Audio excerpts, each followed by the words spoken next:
We're good.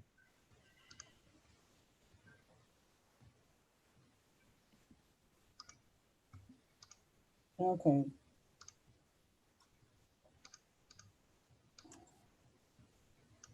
You'll know like if it's working, like in the upper left, it would say live.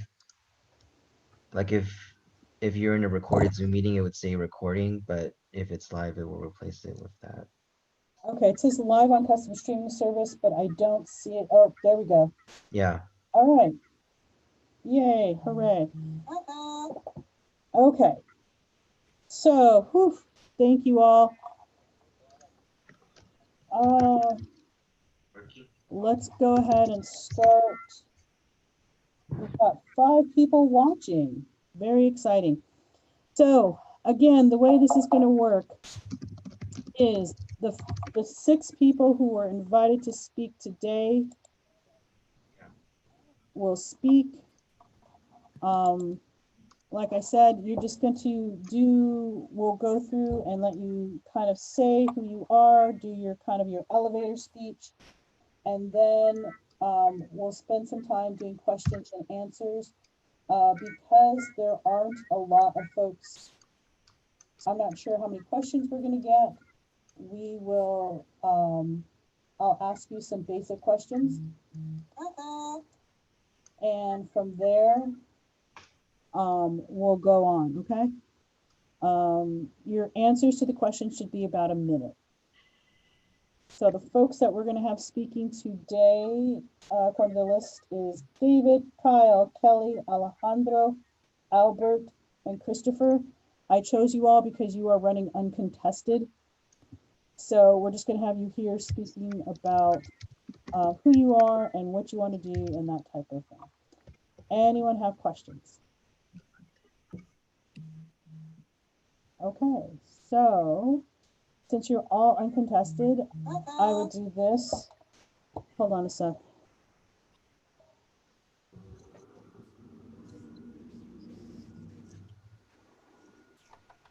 Um,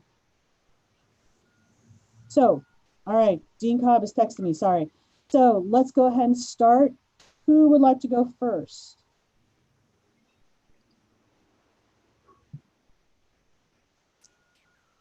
David, Kelly, actually David's not here. Kelly, Alex, Chris, you're all uncontested. Who wants to go first?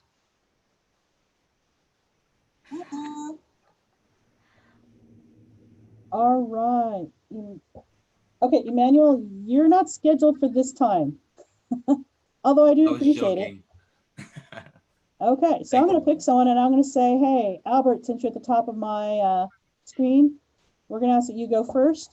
I'm going to go ahead and give you about 2 minutes to go ahead and just give your pitch and talk about who you are and what you want to do. Okay, ready, go. So, hi everyone, my name is Albert Tran. I'm a second year here at ACC, and I'm a communications major, and I'm running for the Vice President of Public Relations position. And for my goal at this position is to provide a platform and voice for students to speak out on, because I know that right now, during times like these, a lot of students need like some sort of platform to speak out on, and like whether like they feel isolated or they feel like anxious or nervous or like they feel like less motivated. I feel like having a platform for students to speak out on and to know like they're not alone, I feel like it's gonna be more important for them, like especially if it's online, that like they're gonna have like a reason to feel more motivated and to feel like less isolated. And also I feel like I want to give my voice for students that feel like they are too afraid to speak out, because I know that like I understand from that area, from like not feeling very confident or feeling like they don't like they're very afraid to contribute to ideas because like they're just they're not used to the environment. But I want to like I want to show that PCC students that like it's okay to feel like whatever you're feeling, because it is normal, and that like their ideas deserve to be spotlighted and deserve to be considered.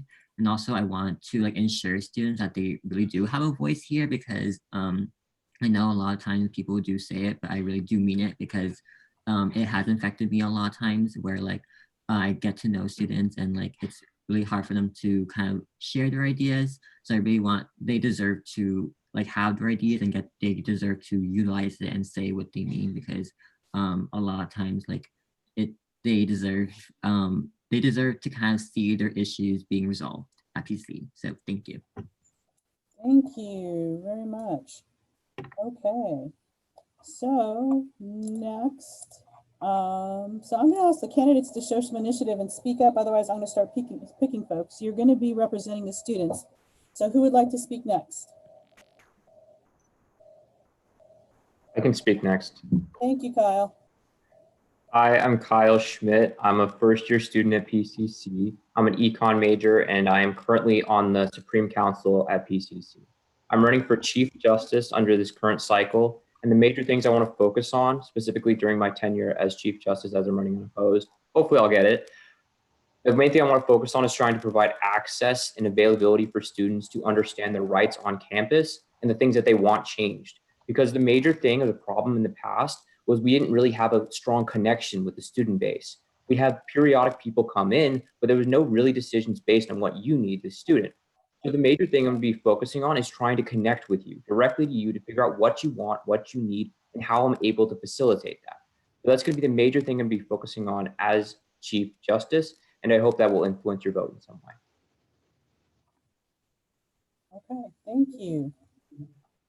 All right, Alex, Kelly, who wants to go next? I can go. So my name is Kelly, and I'm running for the Vice President of External Affairs. And really what this position does is that it really is like the bridge or the connection between you, the student, and your elected representatives. And I know it seems that like all these government officials are so far removed from their ground base, but I believe that with the correct kind of implementation and the correct connections, you're able to really communicate the ideals of your constituents to the people that need to hear them and who are responsible for basically making the decisions for our community. And yeah, previously, I think this past year, I was the communications director of our lobbying committee, which really helped me gain experience as to like developing relationships and connections with people. And I believe that I can use this experience to kind of elevate the voice of PCC students and bring that into light, especially in current situations. A lot of people are worried about financial aid and how these are going to be in the fall. A lot of students have not only financial aid issues, but also food insecurity issues. And a lot of DACA students are very unsure of where they stand. And I believe that it is not only my responsibility to connect them with their representatives, but also to bring to them information and resources for them to be able to alleviate some of their concerns and help them transition smoothly to a digital age. And yeah, so I hope that helps. And those are the things that I want to focus on if I am elected. Okay, thank you very much. All right, next. Can I go? Yep. Cool. So, hello, my name is Alex Quintanar. I'm running to be the Vice President of Campus Activities. A little bit about me. I am a second year at PCC studying cognitive science. Over the past 2 years, I have been in several campus organizations and even have been fortunate enough to hold student leadership positions in a few of those. I am a first generation student, and as a first generation student coming into a college, I didn't really know what to expect. So something that was pleasantly surprising for me was the strong community around PCC and how it supported its students. And that was very prominent in how well the AS organized events and encouraged people to participate and come out to these events. So as vice president of campus activities, the three things that I would want to focus on would be dialogue, inclusiveness, and good vibes. So I'm going to go into each of those. Dialogue is a conversation between two or more people. I think especially during these unprecedented times, the students want to be more than just talked at. They want to be heard. They want their concerns to be understood as valid. And I think that for all of us, AS, admin, faculty, and students, because this is uncharted territory, it is so important to hear all sides of the story. For inclusiveness, as I'm running for vice president of campus activities, I believe that inclusiveness is a big part of what I think I can contribute to and see grow, especially since we are having these new students come in during this online learning, like remote learning. I think it'd be very interesting time to develop certain skills and be able to work on inclusion from a different perspective. And finally, good vibes. This might sound a little bit weird, but what I mean by that is individual motivation and community morale. So, as personally, this semester I have struggled immensely with motivation. But however, what has gotten me through that is the clubs that I'm in and the friends that I've made at PCC to keep motivating me and pushing me forward. So, how I plan to tackle this would be using the advent and blessing that is social media, whether that is Zoom, Instagram, email blasting, whatever tools we have to reach our students, hear from them, and understand where they're coming from to best support them. That's how I think, if I were to be elected, I would most benefit the student body. Yeah. That's great. Thank you. All right. So last one up is Christian. Hi, so my name is Christopher Tang. I'm running for Executive Vice President. One of the major responsibilities of the Executive Vice President is to be in charge of clubs and organizations, so I guess I'll go into that in more detail. Um, Obviously, the situation we're going through right now, a lot of people are locked down, they're isolated, their social lives are kind of not really there. So I understand moving forward into the fall how much of a healing process students might need to come back to school and look for a social circle that they can join and feel welcome back in, to return to a sense of normalcy. So I want to be a part of that initiative. I want to be a part of organizing those clubs and making sure to get what they need and do what they're supposed to do so that they can have those activities when they do allow or when they are allowed to operate again in the fall. Second of all is the fact that I think I have the versatility in a lot of situations to pivot off of things. With the live streaming thing, obviously right now, that was new to me about a couple weeks ago, but I jumped in, I learned it, I was able to get up and running for AS. So as that's just an example of, I guess, how I'm able to cope with any situation that may arise given the uncertainty that may come up in the fall. Lastly is also just advocating for students because 1 in 5 students right now probably don't have a job because the unemployment rate is so high. Many students are dropping. If you look at the statistics, I think it's something like over 1,000 students already have withdrawn, which is a ton of our population. So, being there and being able to understand the impact of the situation on students, and not only that, but having the heart and the will to fight for them and to give them their voice in order to help them succeed, I also think is very important.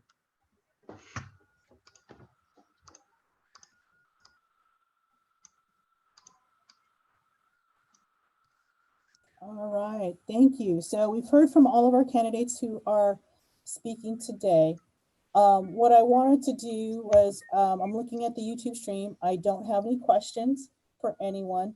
If any of the candidates who are here who are not speaking, who do have questions, go ahead and type them in the chat and I will go ahead and answer those. So if you have a question, type it in the chat.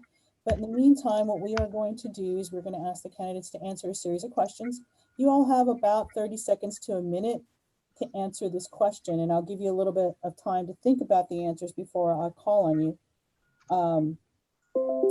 So what I'm looking to do is kind of give folks a better understanding of who you are and some of the thoughts. Even though you're applying for a specific role and a specific space, the associate students has to work together as a team. The most effective groups have worked together and they've worked together across their roles to help other folks. In other words, Chief Justice will help the finance person will help student activity or campus activities. So everyone shares the load. So the question I have for you today, being that this is Mental Health Awareness Month, what would you do if elected to help and support students' mental health? especially now in light of all of the mental trauma that is going on with COVID-19?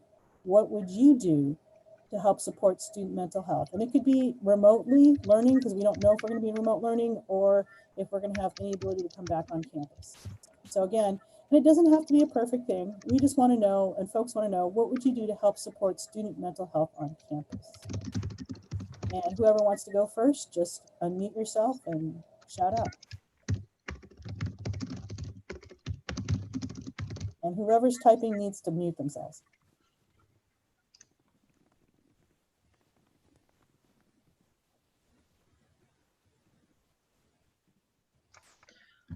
I guess I'll go ahead and answer this question. So first of all, ICC, there's a lot of paperwork that goes through the system. There's a lot of things that clubs need to know in order to operate. But I think for me, having the flexibility and understanding, with students that are coping through situations right now is definitely going to help them. So, just having, again, that flexibility and not adhering too hard to the standards so that they can operate and have a stress-free kind of club.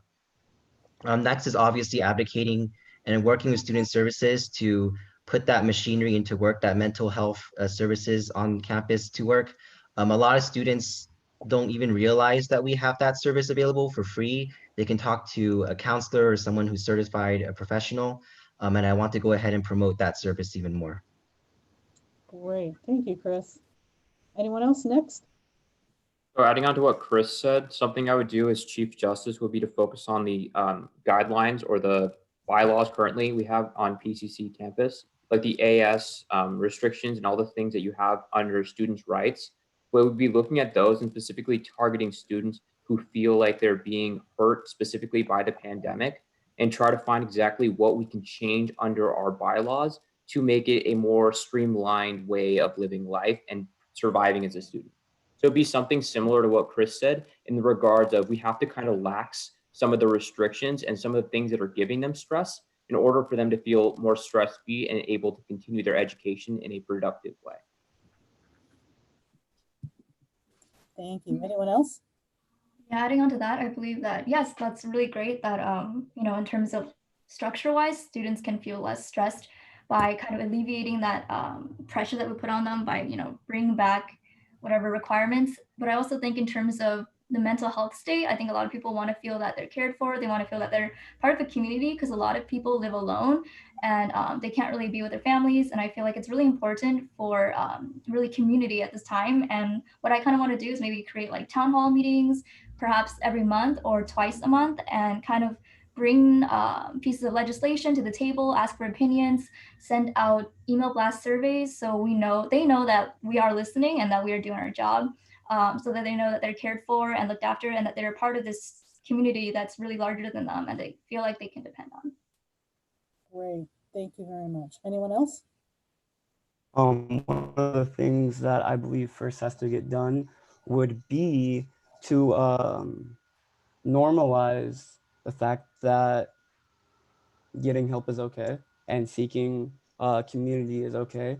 Because I know that personally, when I was going through a difficult time, that I didn't feel like I could go to anyone, and being that support for the students and making sure that they know that those resources are available would be probably for me the most important and the first step in tackling mental health as a whole at PCC. Great, thank you. And lastly, I like to add on to what everyone else said. Um, I also do think that mental health awareness is like one of the most important aspects right now, because especially with the pandemic. So I feel like promoting it and feeling promoting the resources that are not getting a lot of awareness right now should be the most priority. But also I feel like for me as a student, I would like to see that I know that a lot of students that are going through it and they're just very stressed and they're very demotivated at times, or they're very anxious. So kind of doing an activity where we can share our favorite hobbies or do our favorite activities, so we can feel like we're less alone and feel like we're more about with each other, with the community. So we're not isolated, we're we can still see people doing doing the activities that they were doing before the pandemic. So I feel like promoting those and like seeing still students be like more like energetic, still be more motivated, and like seeing that will help reduce the less of motivation that like students are still out there. Great, thank you. Anyone else want to add anything? I think we fed everybody, right? Okay, so we have a question. So one of the questions is, how will you improve the student social life through the safer at home recommendation? I think right now we are considering that the summer is definitely remote, and that the fall will probably be 90% remote. We don't know exactly what that means. I think we're at the will of this pandemic. If things change, things will change. So all of you are part of that. Again, it's a team effort, but a lot of this usually lies with Alex, since you're running for campus activities. Why don't you start us off, and how we improve the student social life through safer at home recommendations? So how do you plan on providing campus life under COVID-19? So, so something that I've seen other schools do, as well as some of our own on-campus organizations, is utilizing their social media as well as Zoom. So something that I have already seen and implemented, and with somewhat success, has been creating almost like a routine of opportunities for students to participate in, whether that be a weekly Zoom movie night or a bi-weekly town hall where they just sit in a room listening to music, or sit in a Zoom listening to music, studying. We can like break it down into like breakout rooms in which the like per subject, focusing on reaching out on social media. There's like several things that I've seen going around, like social media challenges that I think that the AS could participate in from home, obviously, and being able to actually continually reach out to our student base, the returning students, as well as the new students that we will be getting in the fall. I think that will be a paramount point to focus on, especially in building our community and stabilizing, like like returning to normal afterwards. Having that community as strong as we can during the pandemic is something that I think would be very important for us as a school and a community as a whole. All right, so that's a lot of different things. Anyone else? Let's throw this out to everyone again. Remember, you work as a team. And it just won't be Alex doing this. Does anyone else have anything they'd like to add, to think about? Because that was one of the questions I had, is how would you conduct your roles and responsibilities under COVID?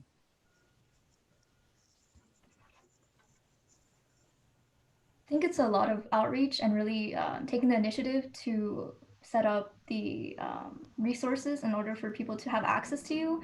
I feel like not a lot of people, even this election, I don't think a lot of people really know about it. We have like 28,000 students, but we only have 20 something people running. So I feel like definitely um, make a like kind of providing for the opportunity for them to have access to us is the first thing that needs to happen in order for anything to happen. So I really think maybe like incorporating email blasts, just because if that's probably the most likely way that we'll be able to reach people, because they most likely will check their emails if they're not following us on social media. And through that, you can definitely, I think maybe organizing kind of like every like 12 members, maybe like their monthly or weekly Zoom calls or whatever activities they have planned in the form of email blasts is definitely a way that we can actually connect people to their elected student representatives and also create that kind of social life for them at home. Great.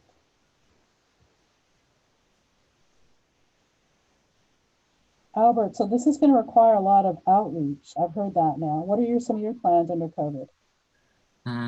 So I was thinking about this when Kelly was answering, but I was thinking of like, I don't know, because like with like the social media platform, like right now where we have like ASPCC, there's just like a lot of posts, and like it's great for like the outreach and stuff. I feel like a lot of students, like they don't really see like beyond like just people working on it, and it's kind of like I feel like for me, I like to see like visually like who's behind the scenes, and like kind of like seeing like people like the AS kind of like working on their stuff, or like they're planning like or like announcing some events, because then at least like it will have students okay, like at least someone's behind the scenes working on something rather than just waiting on a post that could come out here and then and like it won't really matter.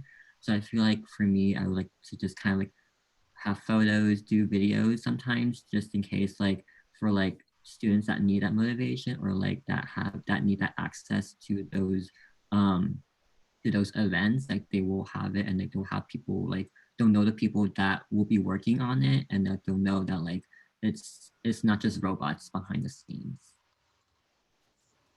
Thank you. There's kind of a follow-up to that, Albert.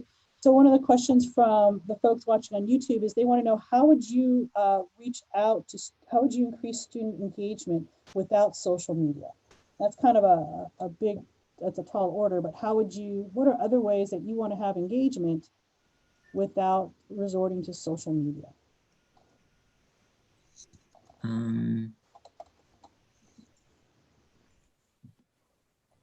I think also using other platforms like our Lancer Life, wait, yeah, Lancer Life, because then like it's also not utilized as well, because then like for people, or for those that like who don't have social media like Instagram or Facebook, they can also resort to things like the web, like PCC's website, and also Lancer Life as well, because then they can also get access to clubs, organizations, and like once it's updated, then like I feel like more people would be more like will be more accessible to it, because then like they'll have newer information, newer updates for clubs, newer updates for organizations, and like newer responses for events. So I feel like using that to its fullest potential, besides social media, is also a good way to promote it as well. Great. Any other candidates have ideas about how you would reach out to your constituency without doing social media? Are there other plans or other ways that you can think of that you would outreach to folks? I will chime in on this. So one of the things that I've pioneered during my term, um, in this position that I'm running for again, is that I send out emails weekly to my club council. I feel like there's a lot of things that are going on campus, and there's too many things to kind of know and to kind of always have to be updated on. So I just wanted a one centralized place that clubs can access that information and always have that available to them. So I'm going to definitely continue that tradition that I've started if I'm elected, so that clubs can always be connected and always be communicated with. Because the one thing that I've seen, and I was a part of ICC before I was in this position, is that I always felt like it was very hard to find the right links, or find the right information, or find the right people to talk to whenever I needed help. So having that email and having all that stuff in one place, I think is very helpful, and I think a lot of students will appreciate that. Anyone else want to chime in what they would do?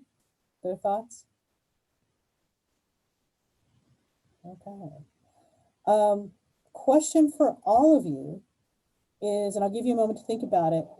Right now, we have seen that COVID-19 has shown that how many folks are one paycheck away from homelessness, food insecurity. Those are real issues with our students on campus. I think someone asked a question earlier in the chat about why students are dropping out. There's a variety of reasons. One of the reasons is they need to work. So this is the reality that you will be facing when you walk in the fall. What would you do, or what are some of the things that you can do or you would like to do with AS to address the issues around food and housing insecurity amongst our students? So take a moment, and anyone who wants to answer, please do. And this question is for everyone on the group.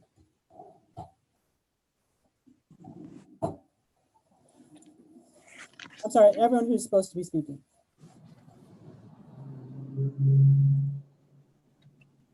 I have an idea. Okay, Jazz. Jasmine, Yeah. you're scheduled next week. Oh, okay, never mind. All right. You'll get this question then too. Don't worry. So this is for Kelly, Alex, or Kyle, Chris, Albert. I thought you opened up the floor. Sorry about that. Sorry, my bad. I'm a little excited. Um, I I would definitely utilize and promote the systems that are already in place on campus to help students.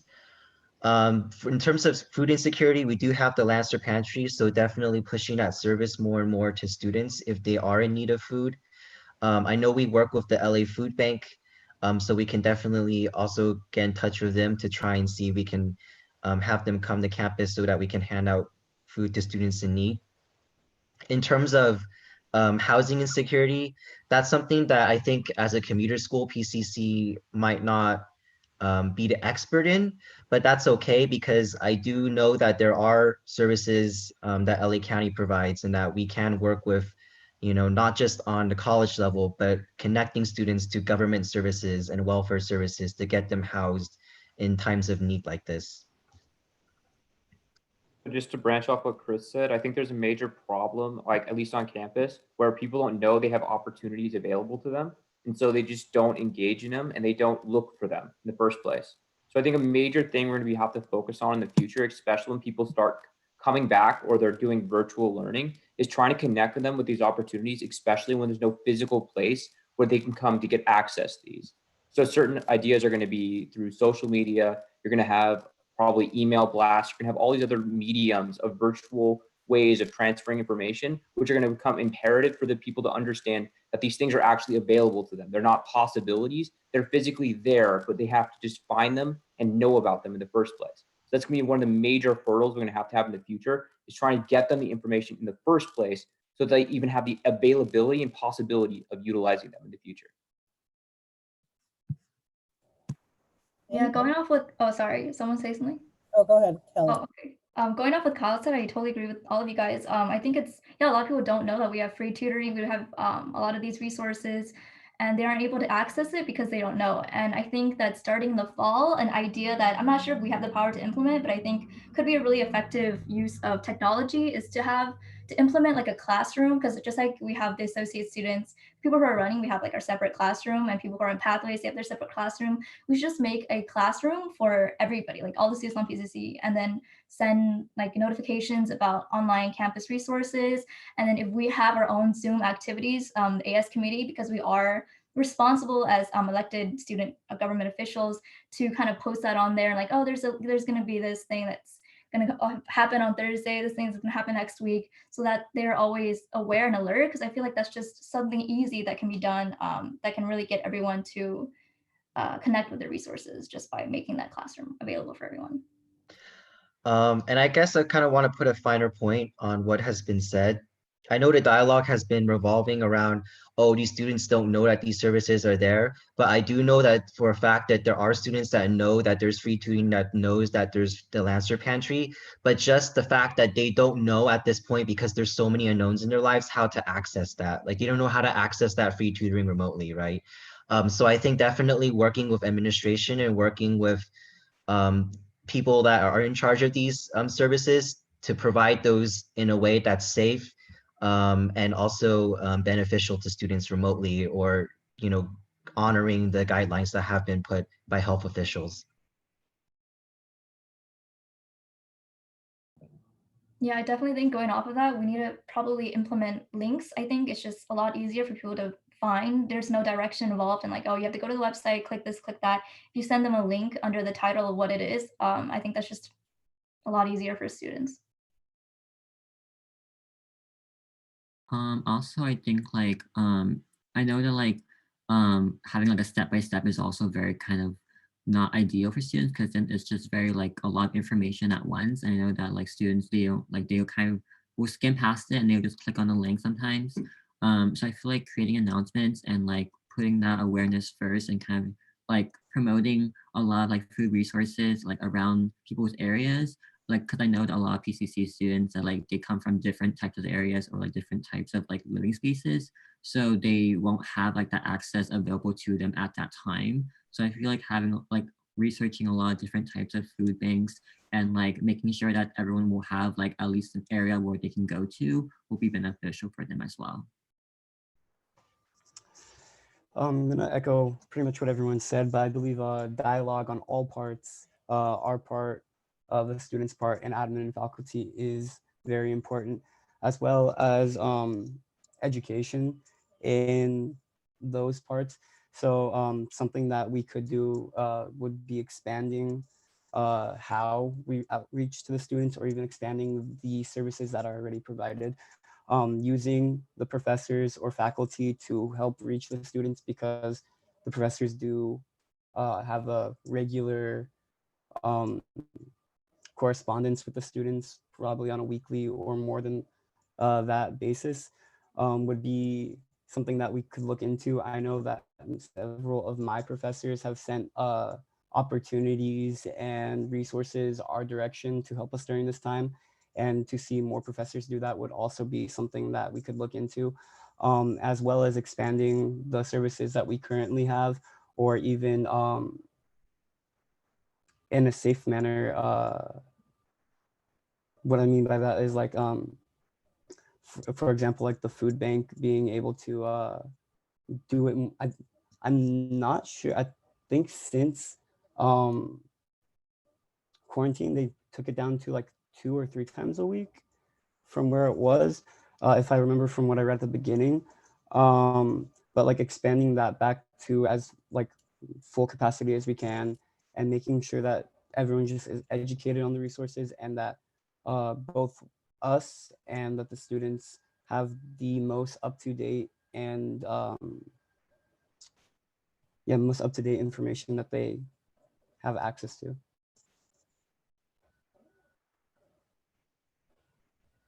All right, thank you. Anyone else? Did we get everyone an opportunity to answer that? Who was speaking today? Okay. So this next question is kind of a little bit harder. I just got out of a budget Zoom meeting for the state, which discussed the outlook, the financial outlook for the year, and it's pretty bleak. There's a lot of cutting of budgets, removing a lot of support, and in times of trouble, they have to cut somewhere, and it seems to always come at the expense of student services. So services to students, such as our food pantry, our equity programs, our trio programs, puente programs. So these are all categoricals, and folks are really looking at those to see where we can cut money, mainly because they cannot cut money from, or they're reluctant to cut money from instruction. All of you are voices for the students. I don't expect you to understand the budget, but you will be representing them in meetings. And so I would just like you to give me a quick speech or perspective on why it's important to continue to fund student programs. Why do you think student programs are important? And it could be your experience with one of our programs. Think of anything in the L building. Think of counseling, think of EOP&S, think of foster care, think of if you experience the Lancer Pantry, or even student life, right? Clubs and activities. Those are always the ones that are looked at to say, are those dispensable? But you now, if elected, will speak for all 28,000 students. So I want you to think about, and your audience happen to be administrators, because you'll be sitting on those committee meetings. What would you say to them about why student life, student activities, student support services, equity, the undocumented center, why are those important things that need to be supported? Everyone understand my question? It's kind of long. Basically, your audience are the admin, you're speaking on behalf of the students, and you're asking them to continue to support these programs. I mean, you can speak to whatever one you know best.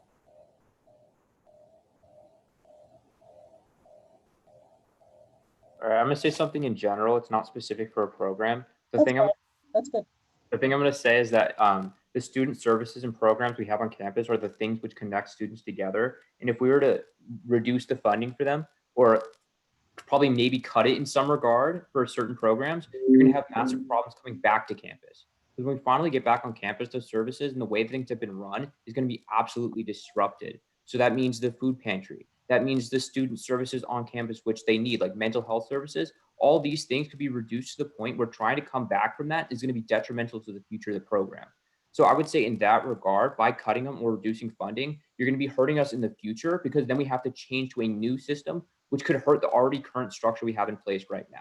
So that's the one pitfall I would say, or at least one of them, that I say looking forward to the future could be detrimental to students wanting to utilize these services when we get back to campus and in the future on that. Yeah.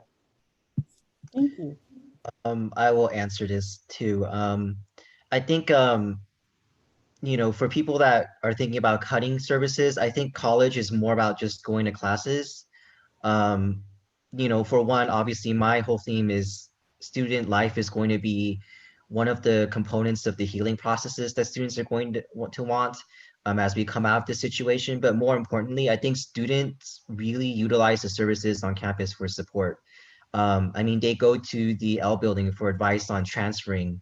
They go to the career center on getting advice on how to reach their careers, or, getting advice on what careers they would like. They use DSPS, for people that might have difficulty learning, especially with, being remote and the fact that not everybody is suited for this kind of environment. So I think, there's a whole plethora of reasons why student services are important. Those are just some of them. But I think understanding that and getting testimonials from students and getting public comment from our constituents to bring to admin and being that bridge is definitely going to be important to promote why we should still have these things on campus and not just have classes. Thank you. Someone else? Yeah, adding on to that, I feel like Pasadena City College, we're not like an online school. We're an actual college, and an actual college consists of things like student life and support services that we do have, and it's what makes us special. So I feel like cutting that and defunding that really takes away from just Pasadena. It's the essence of Pasadena City College, and it really is detrimental to a lot of students who do tend on to, sorry, a lot of students who do support. No, a lot of students that do look into these programs for their support, especially during this time. I feel like it's even more of a slap to the face if we were to cut funding for these programs, because as I said, we are not like an online school. We're an actual college, and these colleges, they have these programs that I believe is like really the core of who we are. And there just seems very, it doesn't seem right to be able to cut this, just not on the students' part, but also on like the college's part, on just how it looks as a college.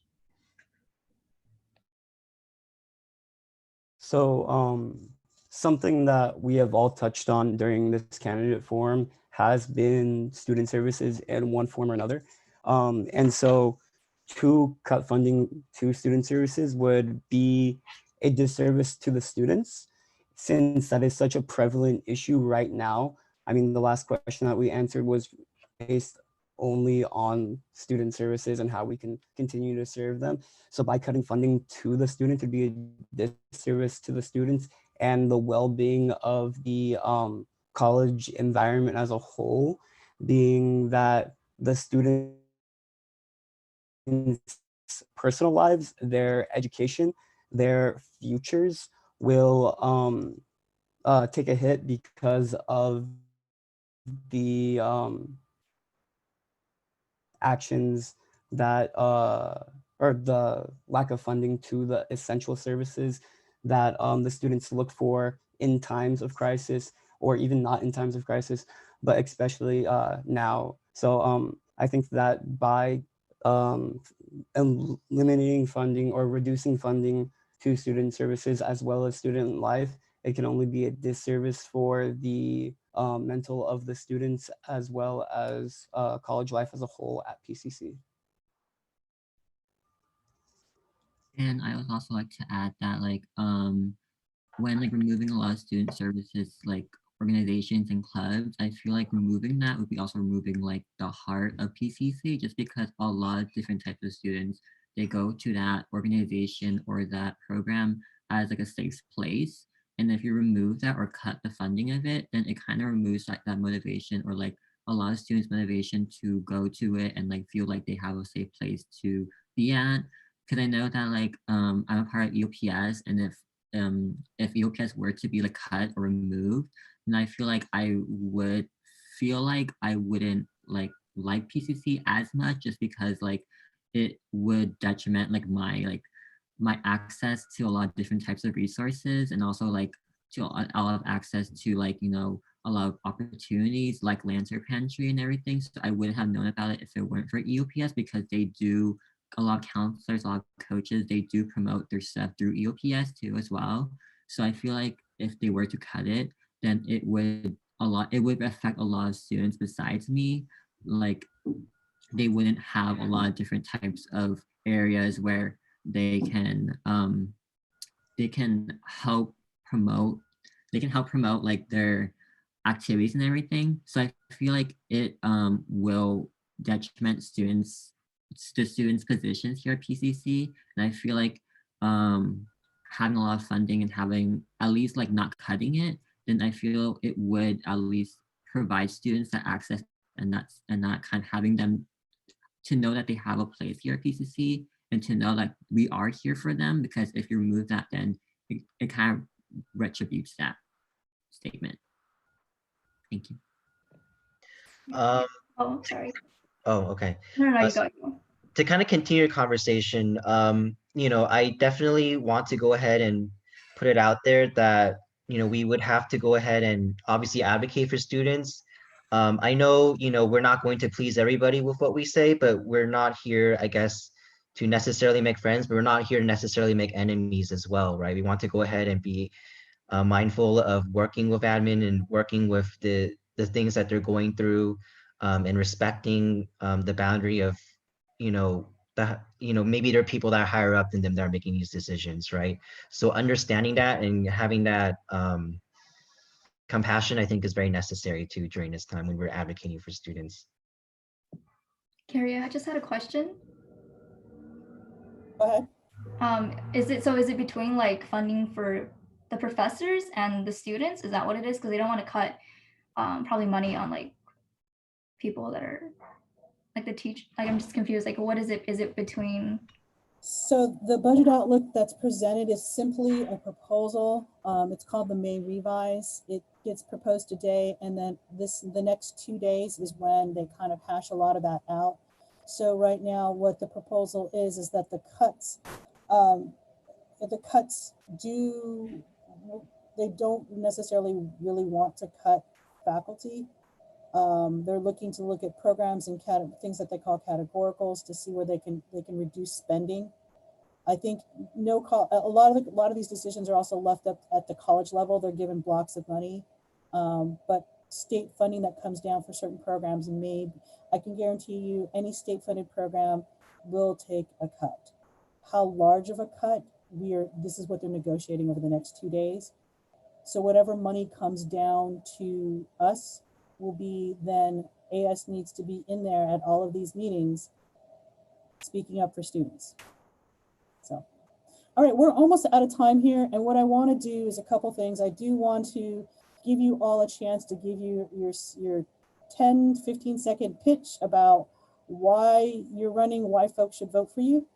And then we're going to shut the camera off and we'll have a quick conversation amongst everyone else to clarify whatever other things if you have any questions.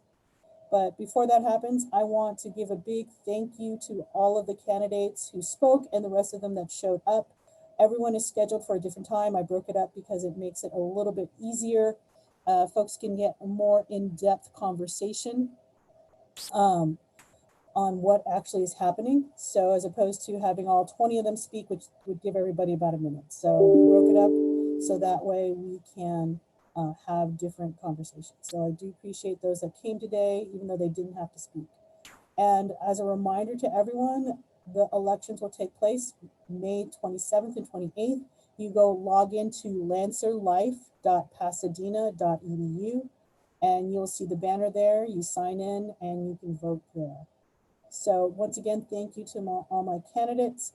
I'm going to close this out by giving you an opportunity to give us your 15-second pitch. Okay, it's kind of your elevator one. And I'm going to start calling on. I'll call on folks. Okay, unless someone really wants to volunteer.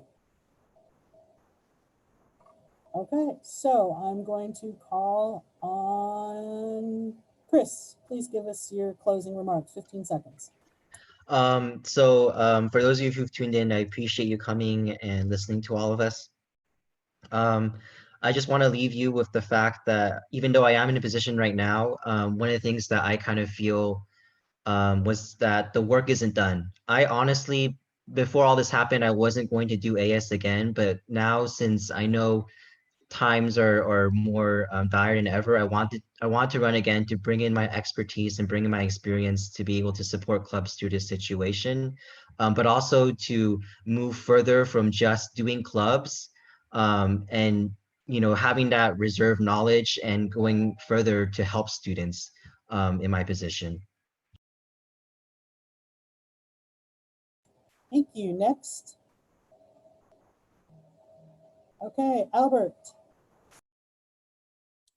Okay, so for those of you that are listening and tuning in, I really do feel like I hope I made the best impression on you. If I did not, I'm sorry. But I feel like I would do good things by this position because I feel like I would want to make good changes to this position, but also add on to whatever has been passed down onto this position as well.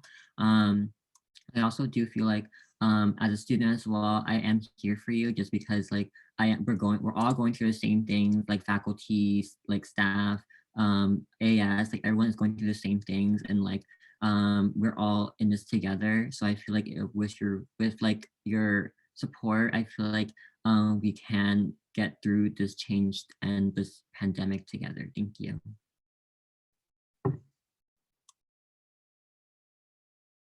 All right, Alex.